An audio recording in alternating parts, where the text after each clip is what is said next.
मराठी सुलभ भारती इयत्ता 3री धडा 21वा प्रदर्शन। आमच्या गावात प्रदर्शन भरले होते। त्यात विविध वस्तू होत्या। आम्ही संध्याकाळी प्रदर्शन पाहायला गेलो। सगळीकडे दिव्यांच्या माळा लावल्या होत्या। प्रदर्शनात खूप वेगवेगळ्या वस्तू होत्या। आम्ही खेळणी बघितली। मला एक बाहुली आवडली। बाहुली खूप ऐटदार होती। तिची कळ फिरवली की आवाज ऐकू यायचा, ट्रिंग ट्रिंग ट्रिंग। मला मजा वाटली। मी ती बाहुली विकत घेतली। फिरता फिरता बाबांनी शेतीची अवजारे दाखवली, माहिती सांगितली। प्रदर्शन पाहून आम्ही बाहेर पडलो।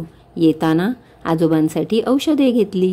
अर्थ प्रदर्शन एक्झिबिशन, गाव विलेज, विविध वेरियस, वस्तू थिंग्स, आम्ही वी, संध्याकाळ इव्हिनिंग, पाहणे टू सी, सगळीकडे एव्हरीवेअर, दिवा लॅम्प, खेळणी टॉईस, बाहुली डॉल, ऐटदार स्टायलिश, आवाज साऊंड, कळ कीज, मजा फन, बाबा फादर, शेती ॲग्रिकल्चर, अवजारे इम्प्लिमेंट्स, माहिती इन्फॉर्मेशन, आजोबा ग्रँडफादर, औषधे मेडिसिन्स।